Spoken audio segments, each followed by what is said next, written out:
Since your exam will test your knowledge on how to manage the resource conflicts, how to identify the root causes, understanding each of the conflicts and how to deal with them, the exam will test your ability to answer and to react as a project manager.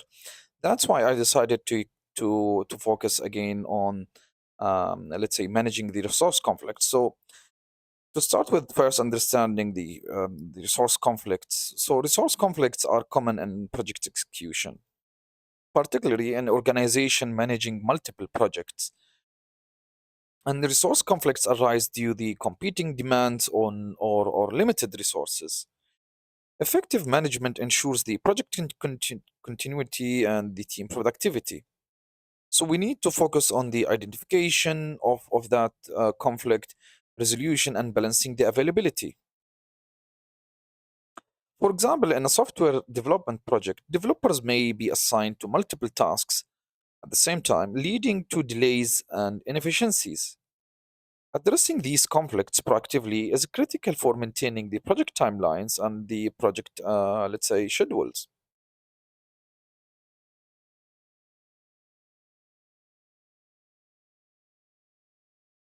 First, let's identify the resource allocation conflict. And this is the first key step that you need to follow as a project manager. As we say, that conflict can occur due to the overallocation or competing priorities or scheduling overlaps.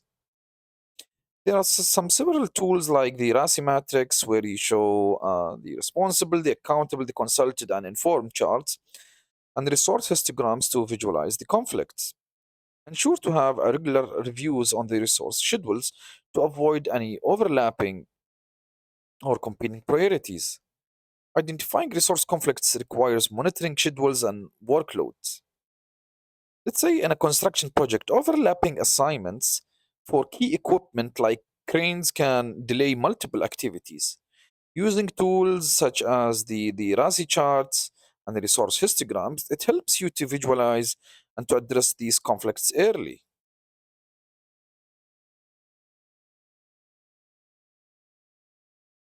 And here are the common, let's say, causes for the resource conflict. So, common causes of resource conflict includes the unrealistic project timelines or sudden changes in scope. So, when you, let's say, ask the team to deliver, let's say, a piece of features that is requiring a week to be implemented, and you push them to implement it in 2 days, here is something in relation with the unrealistic project timeline. Also, these sudden changes in scope without having an effective change management process. So, in case if the scope has increased, or let's say the number of deliverables has increased without considering the resources that is gonna complete the work, that can be one of these reasons where the conflicts can arise.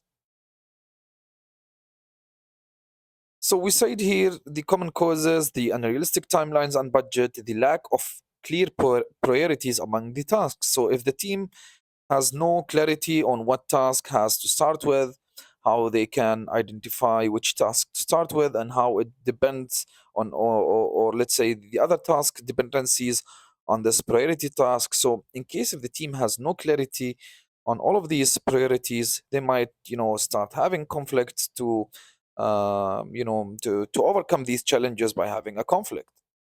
As we said, also the sudden uncontrolled changes in project scope or objectives, resulting an expand of the scope without considering, let's say, the resources and the timeline needed to complete these changes.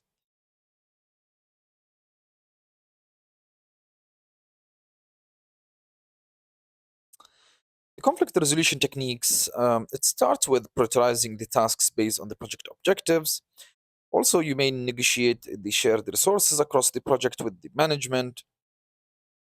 And by the way, this resource resolution techniques isn't between the team itself, it's on the project level.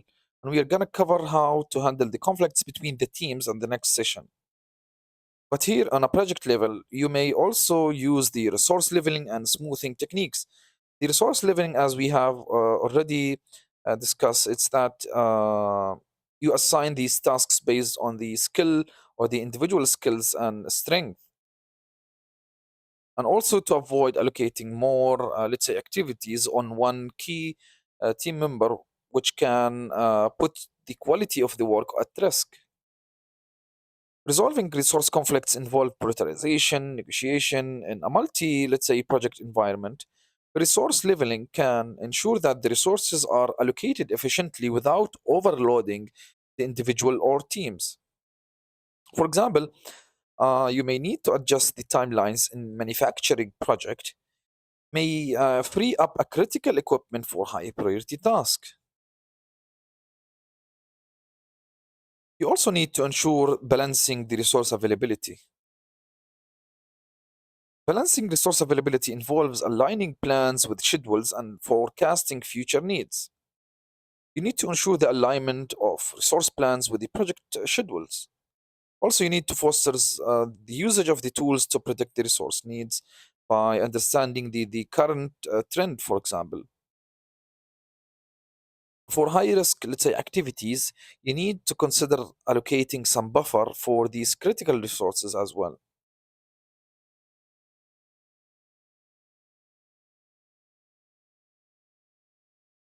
Negotiating strategies for shared resources. So, sometimes when you work and let's say your team isn't owned by your project fully, and they have, let's say, working on a different projects, different priorities, these are called shared resources. So how you can negotiate effectively to ensure that you have let's say a team who has your project or your let's say task on a priority. Negotiation is essential when multiple projects compete for shared resources. So ensure to establish a clear priorities among the stakeholders. Make them aware about this project is going to deliver this value and that project is going to deliver this value. Hence, for example, we need to allocate this resource and to prioritize this project upon the other project based on the, let's say, the stakeholder and the management requirement. You need also to have a clear communication on the resource constraints. You need to ensure that is transparent communication. You don't hide any of these resource constraints. So the stakeholders and the management, let's say, have a clarity on the limitations and the resource constraints that you might face. Also seek win solution for shared resources. For example, here in the shared resources and how to manage them and how to negotiate with them effectively. Let's say if two departments needs a design team, agreeing on deadlines and resource sharing schedules can ensure both of the projects proceeds without conflict. Also, let's say if you are handling let's say different projects for different stakeholders, each of these stakeholders have to understand the project that the team is responsible for, how it aligns with the overall project, let's say the organization objectives, and how to ensure the prioritization of allocation of these shared resources in order to keep, let's say, the organization recognized.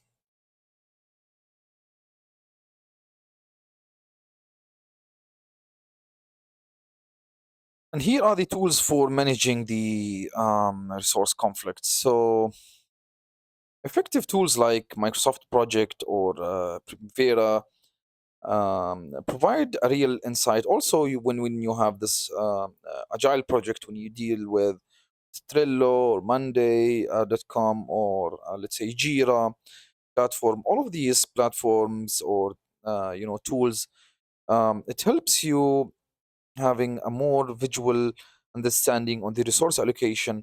Hence, you have more transparency and clarity on the resource allocation. So the a project manager overseeing these resource constraints can take a proactive and a corrective action based on the limitations, based on the project requirements. You may also leverage this resource allocation dashboards where it shows you who's doing what activity and what are the deadlines. So in case if that you have a task that needs, let's say, a certain skill, and the deadline is near, then you have to, let's say, allocate more resource to that activity. So all of these, let's say, resource allocation dashboards, it helps you to visualize the current, let's say, resource allocation. So also ensures employing this collaborative tool for cross-team visibility.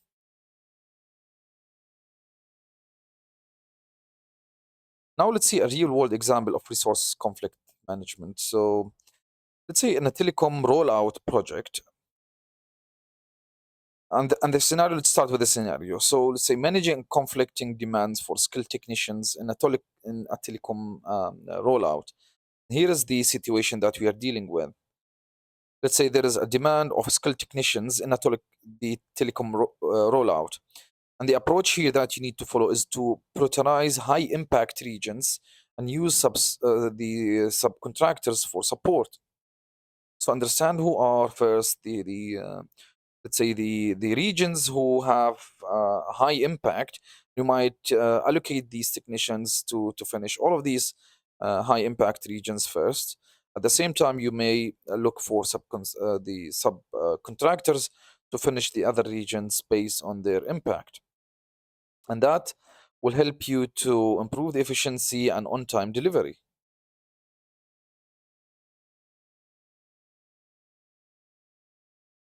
Monitoring and adjusting the resource allocation. So monitoring resource allocation ensures the responsive uh, to changing priorities. For example, an agile software project, shifting developers from low priority feature to critical bug fixes maintain the project momentum without compromising the quality.